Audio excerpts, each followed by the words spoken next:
escribir algo positivo que me sintiera un poco mejor conmigo, como quisiera no ser mi peor enemigo, no decir lo que me digo, no vivir este castigo. Odio mis brazos, odio mi abdomen, odio varias de mis canciones, odio lo mucho que todo me importa y las arrugas junto a mi boca. Y estás escuchando Odio Odiarme, uno de los últimos lanzamientos de Yami Safdie, esta cantante, joven que últimamente la está pegando mucho en el rubro de la música cultural, ¿no? Y sacó un tema bastante particular ahora, que es este que estás escuchando, Odio Odiarme, donde habla de su imagen corporal. Y con esto te vamos a invitar a abrir debate nuevamente. Hoy viernes abrimos debate, así que si nos estás escuchando, sumate por WhatsApp o por las redes también y contanos qué pensás al respecto. Es una canción, como te decía, que habla de la imagen corporal.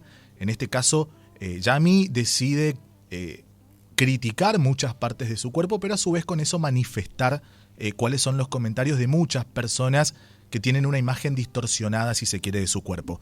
Algunos están a favor de esta canción porque bancan que se puede hablar de cuerpos reales, de problemas de un TCA, por ejemplo, de una dismorfia corporal, pero hay otros que creen que con esto se está romantizando las enfermedades corporales, ¿no? Así que nosotros, para poder hablar de esto precisamente, la tenemos en comunicación telefónica a la licenciada en psicología Dayana Rica. Ella es parte del equipo Equilibra y hoy vamos a charlar sobre ella con este tema. Dayana, si estás ahí, buen día. Te saluda Sergio y todo el equipo de Radioactiva.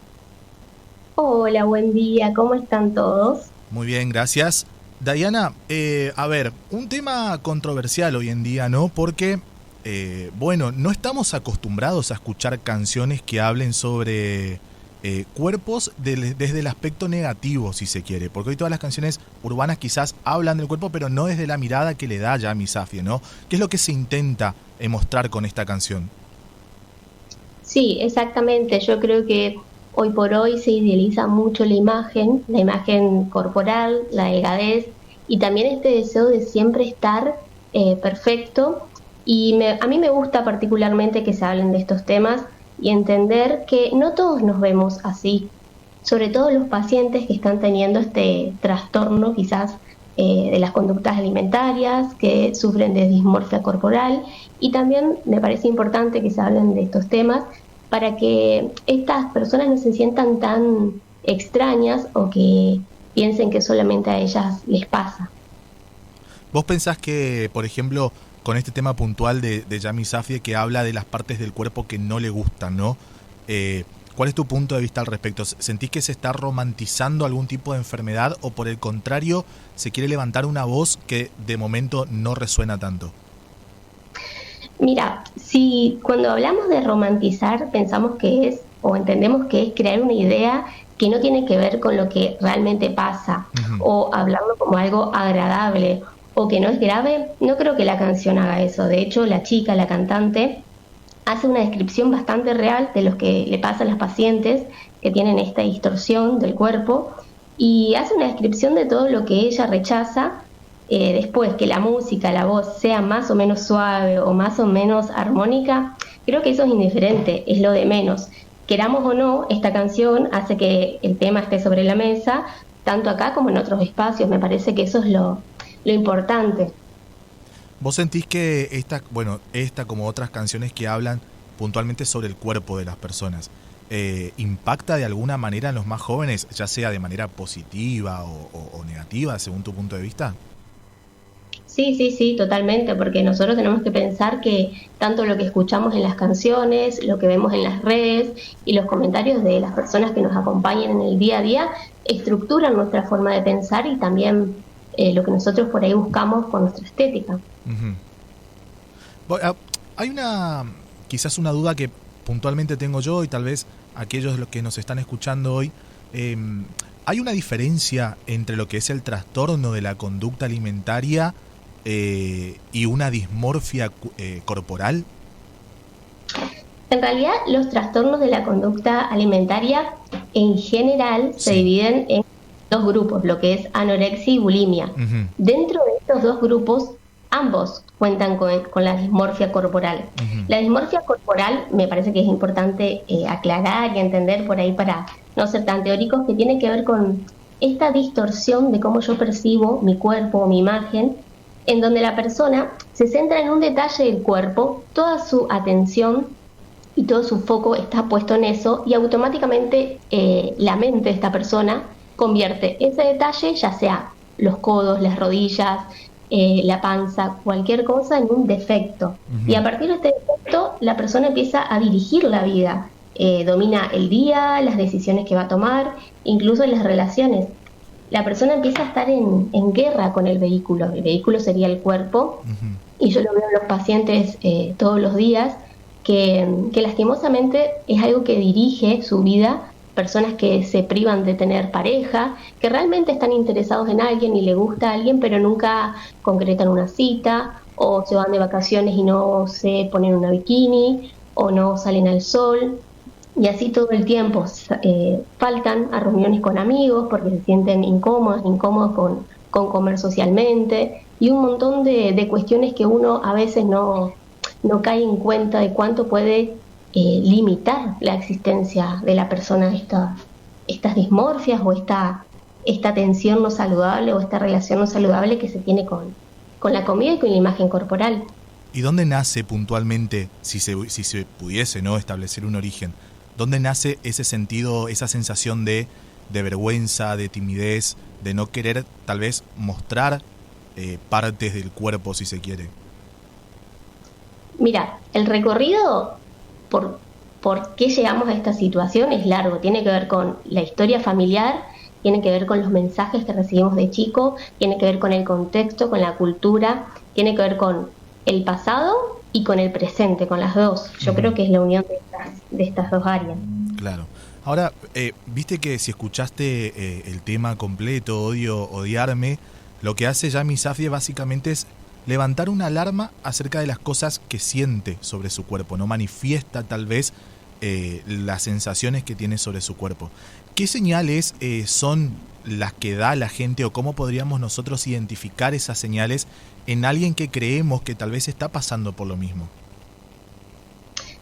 Bien, en realidad estas personas en general, obviamente cada caso es particular, van desarrollando un montón de estrategias para evitar que el otro se dé cuenta. Disimulan que comen, o si tienen atracones, que es este ingesto de comida excesiva, luego quizás van a vomitar, pero nunca adelante de las personas, o lo disimulan muy bien. Uh-huh. Yo creo que para mí lo importante es, si sabemos que alguien está transitando por este trastorno, acompañarlo desde la empatía, desde la información, y no juzgarlo, porque en general ya la persona tiene demasiada lucha y está en guerra constante con su cabeza, tiene un agotamiento mental de estar pensando todo el tiempo qué va a comer, qué no puede comer, qué puede hacer, cómo taparse. Y si encima uno quizás lo aísla porque empieza a faltar a las reuniones, o lo critica porque no se mete al mar o porque no se mete a la pileta, es como que todo suma al malestar de las personas. Yo creo que obviamente siempre es recomendable que busque ayuda profesional, porque el recorrido también para sanar es largo, así como el recorrido que hay para atrás de las ideas y de las creencias que llevaron a la persona a estar sufriendo este trastorno.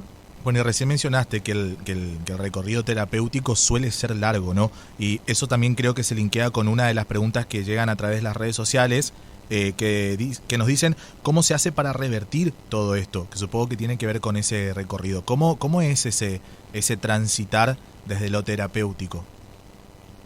Mira, yo, si lo tendría que sintetizar, lo dividiría en 4 pasos. Uh-huh. El primero es fundamental, el deseo de cambio propio de la persona. Muchas veces, en la mayoría de los casos, la paciente o el paciente llega con un agotamiento tal de estar todo el tiempo pendiente de qué consumir y qué no, que realmente viene a buscar un cambio verdadero. En otros casos, un poco más extremos, quizás en adolescentes, vienen traídos por los padres cuando ya hay un deterioro demasiado fuerte del cuerpo, quizás empiezan lastimosamente a fallar los órganos, ahí sí ya estamos hablando de una internación, pero me parece que lo que hace el cambio y sostener el cambio es el deseo de no querer estar pasando eso. Eso sería el primer paso. Después, el segundo es saber que existe otra opción. Muchas veces las pacientes, y digo eso porque en la mayoría, en mi caso, atiendo mujeres, existe esta idea errónea, ¿no? De que esto no va a cambiar nunca. Y por ahí les pasa mucho que abandonan el tratamiento, después regresan, porque tienen esta certeza, que no es real, de que nunca van a dejar de sufrir eso o siempre su vida va a ser así. Entonces se sienten totalmente frustradas y dejan. Y en este caso yo siempre les digo, bueno, vamos a pensar que obviamente no es real, pero que esto no va a cambiar. Porque por lo menos no tenés este espacio para hablar con alguien y no sentirte juzgada y acompañada. En general también ellos se sienten muy aislados con este tema, porque piensan que solamente pasa a ellos. Claro. Volviendo, Dayana, volviendo un poco a la canción en cuestión que hoy nos hace abrir este debate. ¿Vos pensás, sí, desde tu punto de vista profesional, pensás que está bueno que los artistas comiencen también a levantar esta bandera, o por el contrario sentís que es algo que se puede tergiversar al momento de difundirlo? No, yo creo que yo estoy de acuerdo porque son de las pocas canciones que no hablan de un ideal del cuerpo, que la persona se siente totalmente segura, que tiene ciertas medidas, ciertos tamaños, y eso es a lo que hay que apuntar. Yo estoy de acuerdo con entender que y saber y visibilizar que eso no es una realidad, eso es una fantasía. No todas las personas tienen esa comodidad con su cuerpo y que la persona que le pasa no está sola. ¿Existe, Dayana, quizás es una pregunta que se responda sola, ¿no? Pero ¿existe el ideal del cuerpo? Sí, obviamente. El tema es que para la persona nunca es suficiente. La sociedad siempre te vende que si tenés ciertas medidas, si tenés cierto cuerpo, vas a llegar a ciertas cosas. Eso también es una idea errónea, por eso yo creo que las personas tienen que hacer ese duelo con el cuerpo.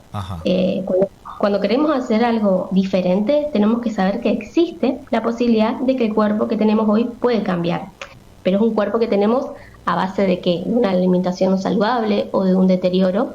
Y también es importante hacer este duelo del cuerpo sobre la idea o la creencia que tengo. Es decir, sobre la persona que sería y las cosas que yo creo que conseguir este cuerpo me daría. Si yo soy sumamente delgada, voy a ser exitosa. O voy a tener una pareja que me ame. Cuando en realidad no tiene nada que ver una cosa con la otra. Bien. ¿Hay algo más, Dayana, que te gustaría aclarar sobre esto que estamos charlando hoy? No, yo creo que es importante hablar de este tema y no juzgar. Si saben que alguien está pasando este trastorno, poder acompañarlo, poder escucharlo y siempre sugerirle que busque ayuda y entender que no es algo para siempre, que no es algo que lo define o le limita y que siempre va a padecer eso. Y que tengo la sensación de que es más normal de lo que pensamos, ¿no? Vos me corregirás si no es así, pero me parece que en el día a día todos solemos escuchar algún compañero, algún familiar o nosotros mismos, inclusive que hablamos sobre no me siento bien, no me gusta esta parte del cuerpo. Son comentarios un poco más frecuentes de lo que nos imaginamos. Sí, todo el tiempo. Obviamente los trastornos de la alimentación son casos extremos, pero todo el tiempo la gente está inconforme en cómo se ve, en cómo se muestra. Es en el día a día. Muy poca gente está realmente contenta con el cuerpo que tiene o con la forma que tiene su cuerpo. Bien. Dayana, ¿dónde te puede encontrar la gente que le gustaría ampliar información sobre esto y también, por qué no, empezar a tener algún acompañamiento?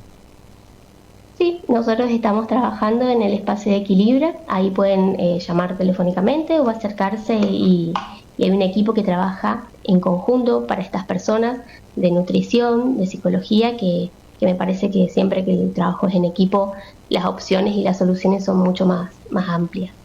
Bien, decías recién por teléfono, yo te voy a ayudar compartiendo el WhatsApp del Equilibra, que es donde pueden comunicarse para abordar estos temas, 3764-964883, o si no también en Instagram, Dayana, ¿no? Como @somosequilibra. Sí, exactamente, se pueden comunicar de las dos formas, eso